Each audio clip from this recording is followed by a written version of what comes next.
El servicio de diagnóstico por imágenes de Sanatorio Clínica Modelo de Morón cuenta con resonancia magnética 1,5 Tesla, con capacidad para cardioresonancia y angiografía, tomografía heliocoidal, con reconstrucción 3D, densitometría ósea, nuevos equipos de ecografía para 3D y 4D, mamografía y radiología convencional, con imágenes digitalizadas. Los consultorios de ecografía funcionan todos los días de la semana e incluido sábados y domingos para poder brindar una mejor atención sin demoras en los turnos.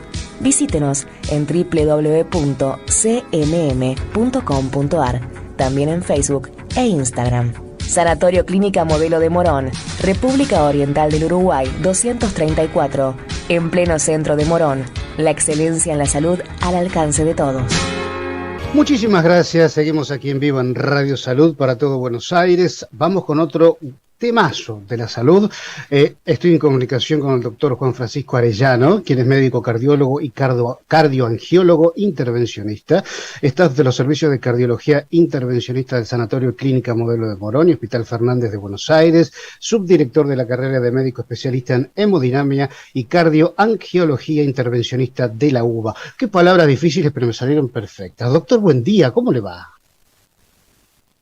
¿Qué tal? Buen día, Jorge. Un gusto saludarte nuevamente.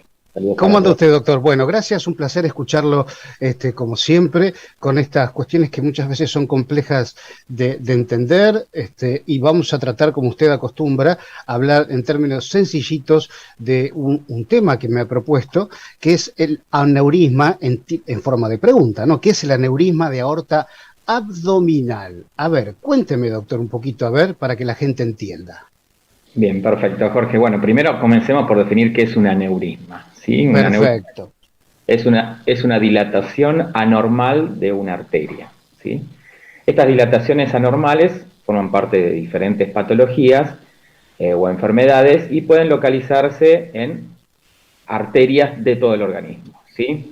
Seguramente todos habrán escuchado de los aneurismas cerebrales, los aneurismas ubicados, por ejemplo, a nivel de diferentes arterias abdominales, por ejemplo, aneurismas esplénicos, aneurismas coronarios, aneurismas de las arterias pulmonares, y de lo que hoy nos vamos a referir son los aneurismas de la arteria principal del organismo, que es la arteria aorta, y en este caso el más frecuente de ellos es el aneurisma de aorta abdominal. Como ustedes ya saben, la aorta es el conducto principal del organismo, tiene su origen a nivel del corazón y se distribuye desde el corazón por el tórax hasta llegar a nivel abdominal, donde ya allí se divide en dos arterias, que son las dos arterias que terminan irrigando los miembros inferiores. ¿Sí?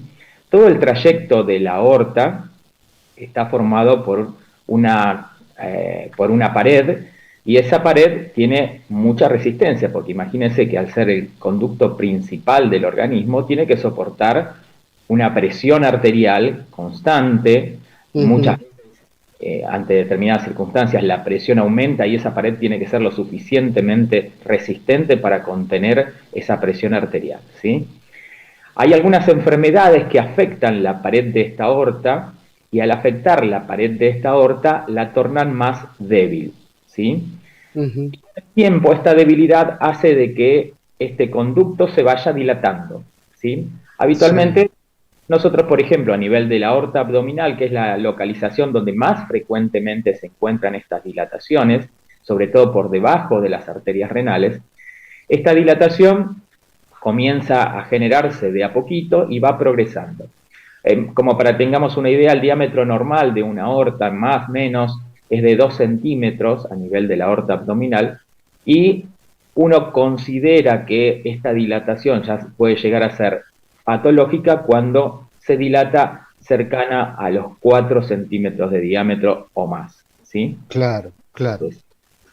Doctor, perdone que lo corte, ¿no? Pero digo, a ver, uno cuando le dicen la palabra aorta, directamente, los que no somos profesionales de la salud, vamos directamente al corazón. Ahí está la aorta nada más. Usted lo ha explicado excelente.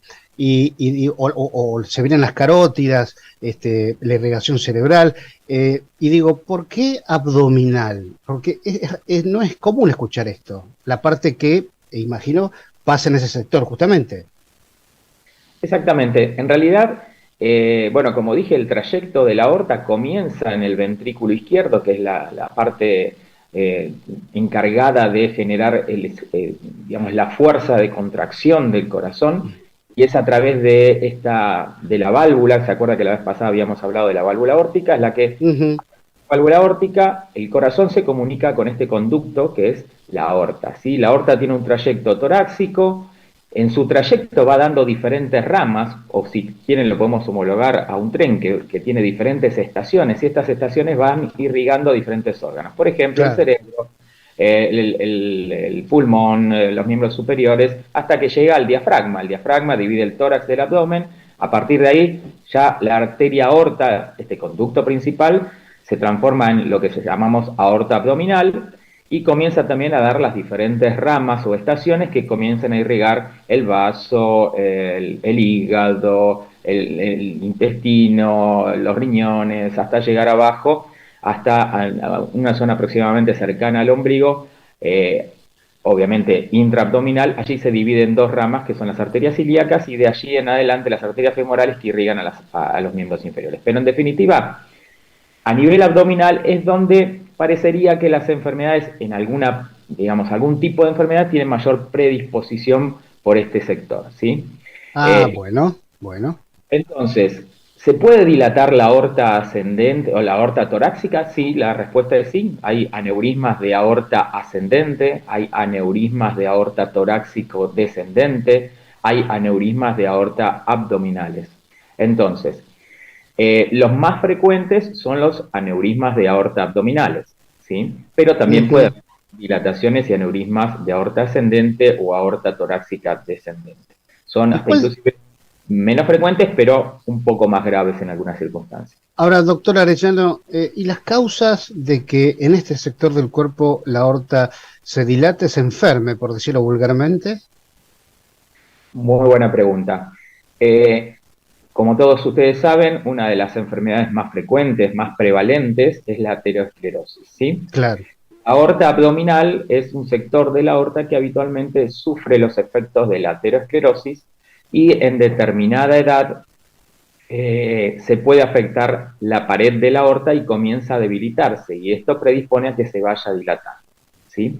Entonces, tenemos una enfermedad más prevalente como es la aterosclerosis, y un sector que puede ser más afectado, aparentemente tiene mayor predisposición por afectarse, que es la aorta abdominal. Entonces tenemos una patología que es relativamente prevalente, no muy prevalente, pero es prevalente. Y es lo más importante de todo esto, que quizás se puede identificar en forma precoz y poder realizar un tratamiento antes de que tengamos un problema. Como Bueno, les ahí dije, está la parte importantísima esa, doctor, ¿no? La de poder comentar a la gente sintomatología, factores de riesgo, a ver, para que nos sepamos que algo no está bien, ¿no? perfecto. Como dijimos, una de las causas de esta dilatación de la aorta abdominal o aneurisma de aorta abdominal, la principal causa, sobre todo en personas mayores, es la aterosclerosis coronaria. Perdón, la Bien. aterosclerosis sistémica, que en este caso afecta a la aorta. ¿Hay otras enfermedades? Sí, puede haber otras enfermedades, sí, que lo afectan, y hay enfermedades con un componente hereditario, como el síndrome de Marfan, hay el Ehlers-Danlos, hay enfermedades, digamos, mucho menos prevalentes que la aterosclerosis, y hasta inclusive que se pueden generar a edades mucho más tempranas.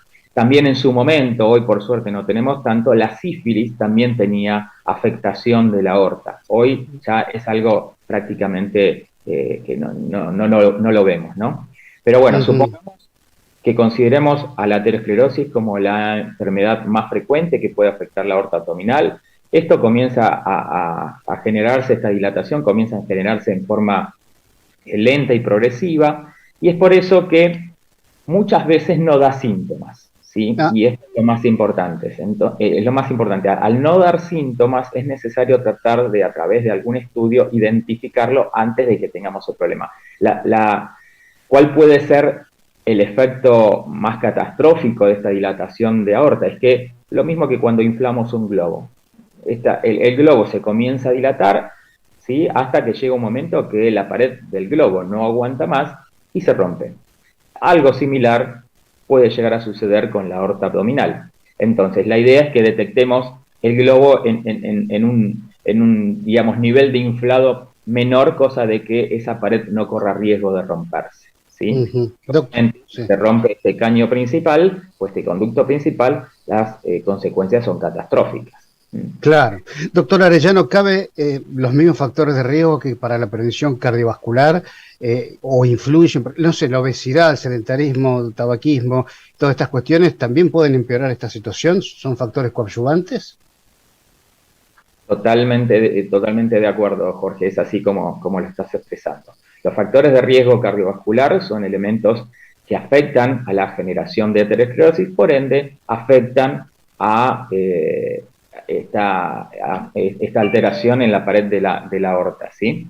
Es por eso que es fundamental que controlemos los factores de riesgo cardiovascular, punto número 1, y se vio que de todos los factores de riesgo cardiovascular, el tabaquismo y en segunda medida la hipertensión son los que más afectan a lo que es la afectación de la aorta abdominal. Es por eso que se recomienda que todo paciente por arriba de 65 años tenga sintomatologías o no tenga sintomatologías. Como te dije antes, las sintomatologías del aneurisma de aorta abdominal son prácticamente imperceptibles. La sintomatología se genera cuando se rompe, ¿sí? Claro. Podemos tener suerte con una ruptura contenida, que por ahí se rompa en 2 tiempos, o puede ser algo catastrófico, ¿sí? Y ahí la cuestión termina con la vida del paciente. Entonces, es fundamental quizás hacer una detección precoz de esto para ver después, tener datos para que el especialista pueda hacer un seguimiento. Supongamos, hoy en día se considera que es fundamental que todo paciente por arriba de 60, 65 años y sobre todo con el antecedente de tabaquismo,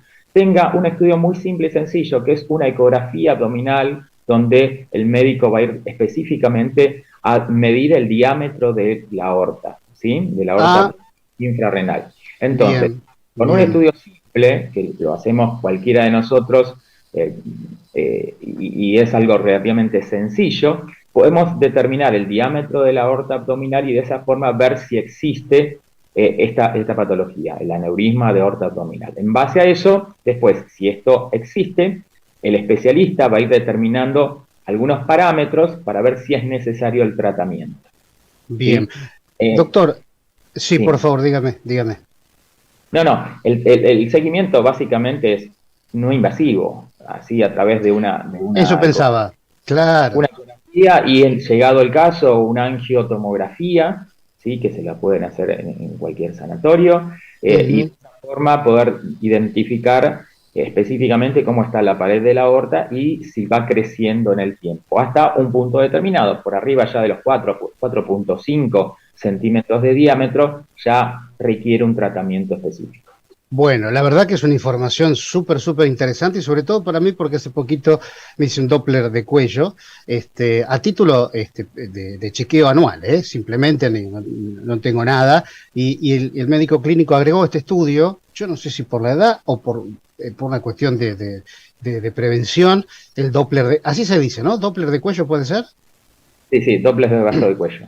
Bueno. De vaso de cuello. Pero, a ver, doctor, ¿también tiene la misma importancia que cualquier otro Doppler o la ecografía abdominal para saber cómo están las carótidas, imagino yo, ¿no? Exactamente. Lo que es algo mucho más, es algo importante, primero, como bien lo has dicho, es un estudio no invasivo, sencillo. Sí. Es el lugar donde a veces detectamos los signos incipientes de aterosclerosis, ¿sí? Si uno encuentra un engrosamiento de la íntima media, un engrosamiento de la pared de esa arteria, ya puede inferir que el paciente tiene algunos signos incipientes y quizás incrementar o enfatizar el tratamiento de los factores de riesgo cardiovascular para evitar la progresión o disminuir la velocidad de progresión de la enfermedad. Claro. Entonces, como nuestro primer contacto sencillo ahí a 1 centímetro debajo de la piel que tenemos con una arteria, y ahí podemos ver si existe algún signo. Y esto obviamente infiere que probablemente, como dijimos, la aterosclerosis, como dijimos en su momento, la aterosclerosis es una enfermedad sistémica, pero por ahí, a través de eso, uno ya puede hacer una prevención, no solamente del territorio vascular cerebral, sino del territorio coronario, en este caso la aorta, miembros superiores, etcétera, y el tratamiento sistémico, ¿no? De disminuir los factores de riesgo cardiovascular, controlar el colesterol, la hipertensión, diabetes, etcétera. Bueno, que la adherencia al tratamiento, los que son hipertensos, es otro de los grandes temas de la salud, ¿no, doctor? La adherencia al tratamiento y no quedarse con, a ver, el doctor indicó, supongamos, qué sé, 10 miligramos de enalapril, por decir un ejemplo, o de losartán, lo que fuere, y ya está, quedarse con esa dosis y nunca más volver al cardiólogo. Y sin embargo hay que volver para los controles para ver si hay que ajustar esa medicación, ¿no? Perdón que lo desvíe un poco de tema, pero que ya que lo aprovecho para hacer prevención es súper importante esto también, ¿no? Exactamente, sí, es fundamental, o sea, es el inicio de un gran camino, y bueno, por suerte, digamos, y uno intenta tanto como médico y como médico en este caso, que estamos difundiendo información médica, tratando de que los pacientes comiencen un camino de prevención, ¿sí? Uh-huh. El médico hoy en día, para la medicina en realidad se ha visto que es mucho más beneficioso la prevención que el tratamiento. El tratamiento, cuando algo falló en la evolución, obviamente hay patologías que son no prevenibles, pero Uh-huh. si es prevenible y nos dedicamos a tratar las consecuencias de esto es porque algo ha fallado en el camino previo. Así que es fundamental que los pacientes consulten, que tengan un seguimiento longitudinal, y en este seguimiento, de acuerdo al inicio de la medicación, habitualmente uno cuando inicia medicación específica requiere un tratamiento más a corto plazo hasta que identifica la dosis adecuada y después se pueden espaciar. Pero por lo menos la visita al especialista una vez por año es algo fundamental. Y después, de acuerdo a las cosas que uno encuentre, se puede disminuir esas visitas a periodos mucho más cortos, ¿no? Pero es fundamental esto. Hoy en día el tratamiento es prácticamente un sinónimo de fracaso en la prevención en algunas enfermedades, ¿no? Bueno, qué dato ese, ¿eh? Doctor, por último, ¿qué dice la práctica diaria con respecto, bueno, primera causa de muerte sigue siendo, es y será siendo, calculo yo, la cardiovascular? Pero en cuanto a la detección, venimos de una pandemia, se ha instalado en muchos sectores de la población el sedentarismo, la mala alimentación. Digo, ¿qué dice la consulta? ¿Qué dicen? No digo estadísticas, pero digo, sigue en aumento esta problemática, ¿no? ¿O no? Sí, en realidad ya creo que hemos llegado a una, digamos, se ha estabilizado. En los últimos 2 años, post pandemia, podemos llegar a decir, a partir del 21, 22 yo creo que sirvió como para estabilizar un poco aquellos deudores. Claro. Sí, Y sí. ahora podemos llegar a decir que estamos en un periodo ya casi de estabilización. Por suerte la gente se ha concientizado, se ha informado mucho con respecto a esto durante estos periodos de latencia, de largas latencias en casa, y bueno, también aprovecharon para recibir mucha información acerca de esto. Así que la verdad que hemos trabajado bastante durante el último año y todo esto ya tiende a estabilizarse, ¿sí? Así que bueno, esto es fundamental. Volviendo un poquito al tema del aneurisma de aorta abdominal, que quería comentarte un poco acerca de lo que es el Sí. tratamiento, que esto es Ah, fundamental. por favor, por favor. El tratamiento de esto, el tratamiento del aneurisma de aorta abdominal, se basa, hasta hace unos años, era un resorte meramente quirúrgico, ¿sí?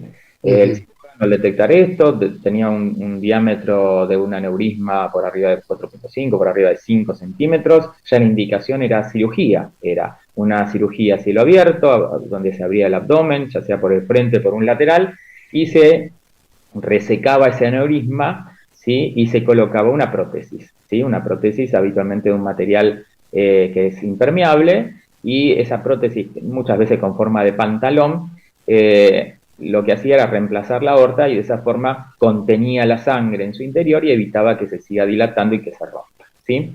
Estas Sí. eran cirugías bastante importantes, eran bastante riesgosas, Mm, y en muchos pacientes, imagínense un abuelito de 80 años, someterlo a una claro. cirugía de estas características con clampeo de la aorta. ¿Esto qué significa? Que literalmente cortaban el flujo de la aorta durante un tiempo determinado, el corazón tenía que seguir haciendo fuerza sobre una manguera cerrada, entre comillas. Esto generaba muchas consecuencias, porque no se olviden que esta aterosclerosis no solamente se va en la aorta, muchos de estos pacientes tenían enfermedad en otros territorios, como por ejemplo el coronario. Entonces, Ujú. habitualmente las complicaciones propias de esta cirugía eran complicaciones cardiovasculares, más que todo coronarias, ¿sí? Con el tiempo esto fue mejorando, las técnicas fueron mejorando y desde hace aproximadamente unos 30 y pico de años, justamente a través de una incentiva y una iniciativa de un argentino, que estos quizás muy pocos conocen, que es el doctor Juan Carlos Parodi, comenzó a ver o comenzó a experimentar con un sistema que era algo parecido a los stents que nosotros colocamos a nivel de la aorta, a nivel de las arterias coronarias, eso sumado a una prótesis y comenzó a tratar de implantar esto por vía endovascular. Y ahí nació lo que se denomina la endoprótesis aórtica, ¿sí? Entonces, esto es otro de los hitos de la medicina argentina en el mundo y como aporte argentino al mundo. El doctor Juan Carlos Parodi fue el creador de la endoprótesis de aorta, en este caso abdominal, pero después se llevó a otros territorios también. Así que hoy todos, por suerte, tenemos la posibilidad de seguir teniendo al doctor Juan Carlos Parodi. Yo también tengo el orgullo de trabajar con él, digamos, en un mismo centro. Y la verdad que siempre escucharlo es un placer. Pero bueno, fue uno de los otro Favaloro tenemos. ¿No? Exactamente. Así que, bueno, todas las técnicas estas fueron mejorando y hoy en día prácticamente un 80% de los aneurismas de aorta abdominal se resuelven por vía endovascular. ¿Esto qué significa? Que no es necesario una cirugía de envergadura, como dijimos antes, abriendo el abdomen, sino que se hace a través de una punción en una de las arterias, una punción con disección en una de las arterias femorales, una o dos de las arterias femorales, y a través de ellos se asciende esta prótesis que se libera a nivel de la aorta abdominal y se forma literalmente una prótesis impermeable, habitualmente en forma de pantalón también, y de esa forma le quita presión a este saco aneurismático, evitando de que se rompa. Así que ha sido grandes avances en la medicina y el responsable fue un argentino. La verdad que este dato no lo tenía y es importantísimo que lo haya dicho, doctor.